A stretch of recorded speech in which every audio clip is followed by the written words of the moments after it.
they stop calling me a radical. None of these people are radical. They want to spend money on roads, on infrastructure, on schooling, rather than bombs overseas. The far-left streamer Hasan Piker just got caught gaslighting and lying to the American public. Again. Hey guys, welcome back to the channel.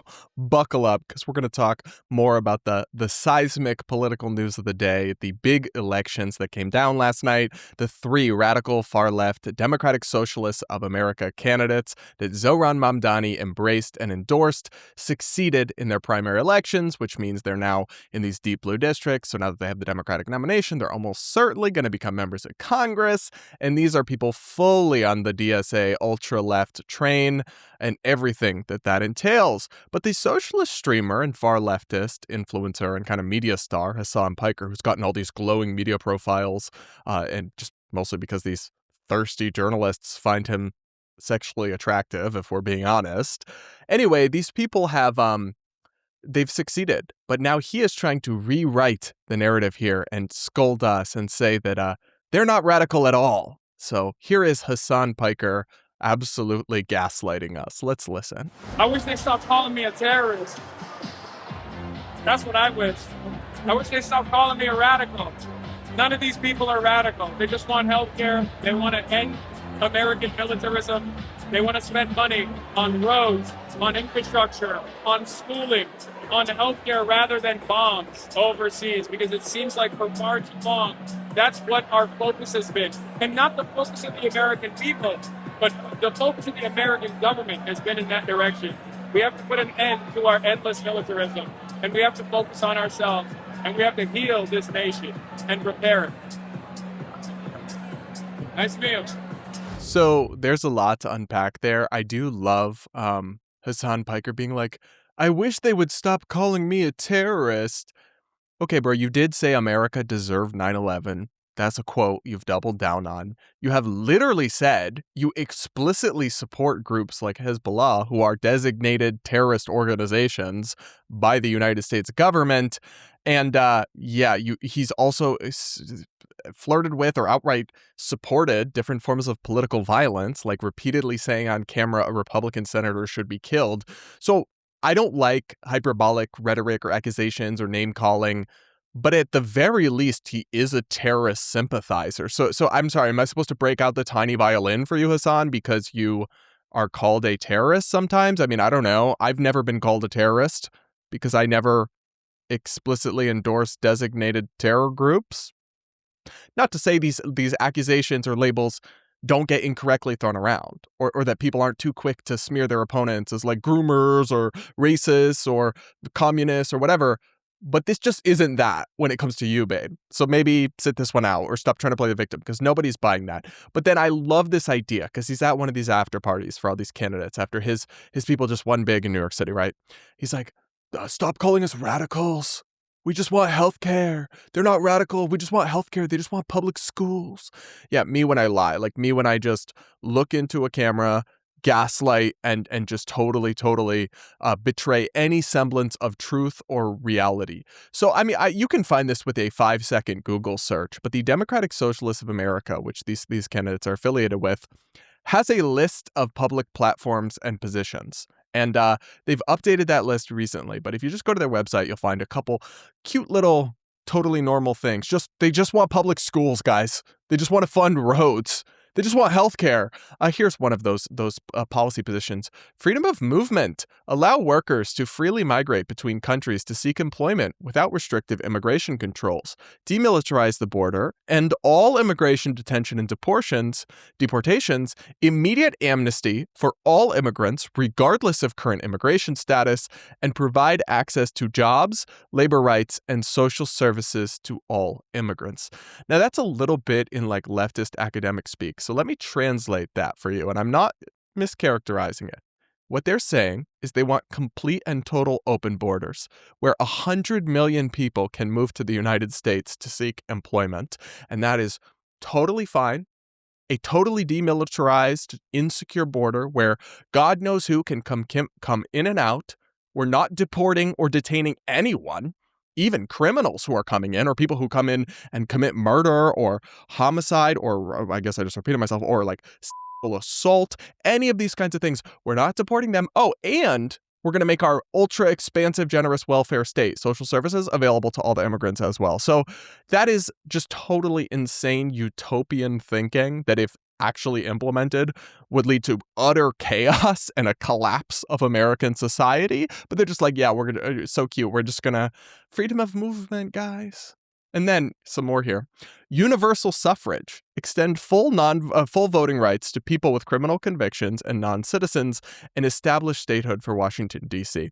So the thing about giving felons back their voting rights, I'm actually supportive of after they're out of jail. I do kind of believe that once you've paid the price for your crime, you should have your full rights restored.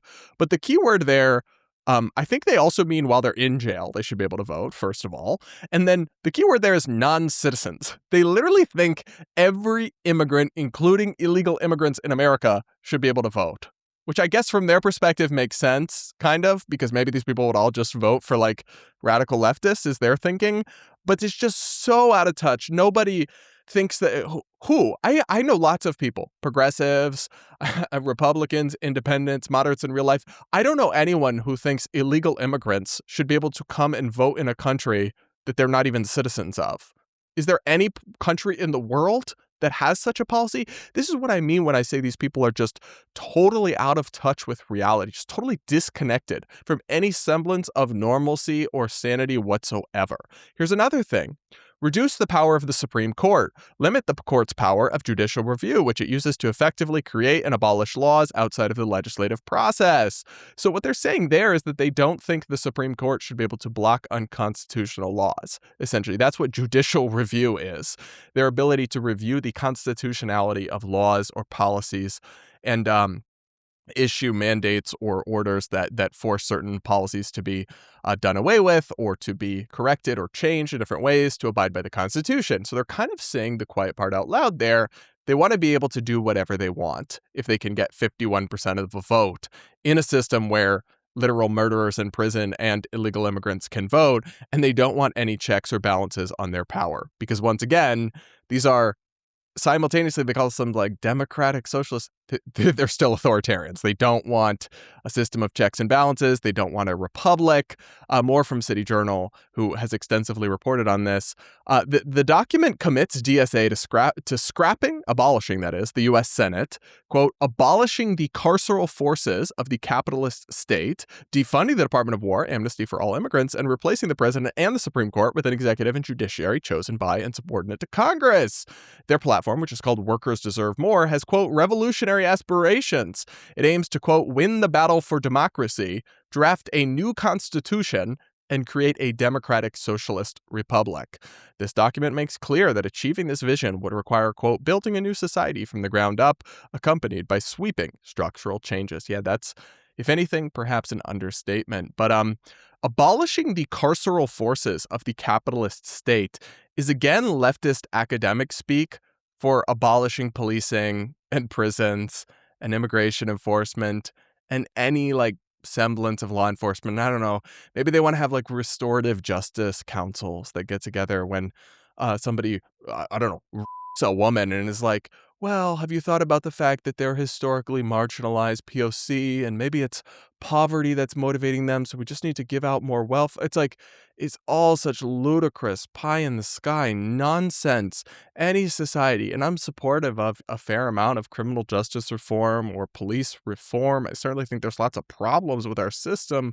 But if you're unironically taking the position that we need to abolish prisons or abolish policing, you are just telling on yourself that you don't understand basic human nature, basic societal principles. There's always going to be very bad people, and you have to have a solution. It's just also utopian. And I don't know, what's that saying? Like the road to hell is paved with good intentions.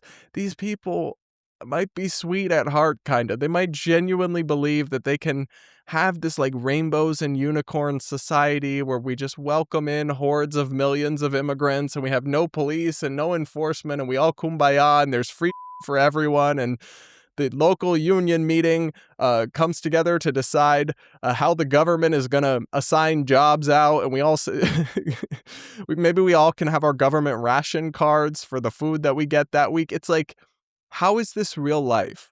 How is this the thing they're doing and pushing and supporting openly in America? That is genuinely unthinkable to me, because even like a Bernie Sanders or an AOC doesn't go quite this far on a lot of this stuff, right? Bernie Sanders has never called for abolishing prisons or the police, at least in his, maybe when in his younger, crazier era, but at least in his time as like a mainstream politician. That wasn't, when he ran for president, he wasn't running on that. He wasn't running on abolish the carceral state entirely. He wasn't running on open borders. In fact, he's dismissed and attacked open borders as a policy in the past. So it's like, when you have this slate of candidates that are so breathtakingly radical, they make Bernie Sanders and AOC look moderate, who are themselves quite radical in the context of American politics, then that's a sign that things are going crazy. Things are really shifting in a very strong and very concerning direction.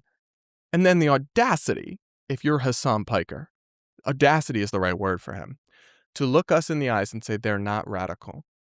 I don't know, man. If these people aren't radical, who the hell is? I genuinely can't. If I can't use the word radical to describe the Democratic Socialists of America, who am I allowed to describe it as? Can you show me the list? Is it just a blank piece of paper? Because you really can't get more radical than that. They want to destroy our American Constitution and society and build it back up in this like utopian vision. It is radical. I would have more respect for Hasan if he said, we're here, we're radical, and we're about to do a revolution. Get ready for it. Because that's the truth. But don't tell it, like, don't pee on my leg and tell me it's raining, right? Hasan, don't tell me, oh, we're pushing this slate of candidates who want to abolish immigration enforcement, don't even want to deport murderers, have talked about ending the carceral state, want to totally overhaul America. Some of them even have founded groups that say they want to destroy Western civilization. And you're like, but they're not radical, though. They just want public schools to be funded. They just want to fund roads. It's just a level of gaslighting and dishonesty that is not surprising coming from Hasan Piker at this point. Not surprising at all, in fact, but is still very offensive to anybody with two brain cells to rub together who knows that's not true and it's not honest. And I can be friends with people, I can appreciate people with pretty extreme perspectives, but I cannot appreciate or have a good faith appreciation of gaslighters. And that feels extremely gaslighty to me. By the way, it's like, this is like having Lizzo tell you look skinny, right? Hasan Piker telling you you're not radical. It's like, well, he's extremely radical. He's like the most radical figure that is remotely mainstream in American political media, in influencers or online commentators from the left, that is. Obviously, there's like, Nick Fuentes or the other extremes on the right. Even Candace and Tucker have gone insane in many ways. It's like, I'm speaking specifically about the left. He's the most radical of any person you'll find at all mainstreamed that I'm aware of, at least. And yet he's out here telling us these people aren't radical at all. Sure, Jan. If that's what you say, but I don't think people are buying this.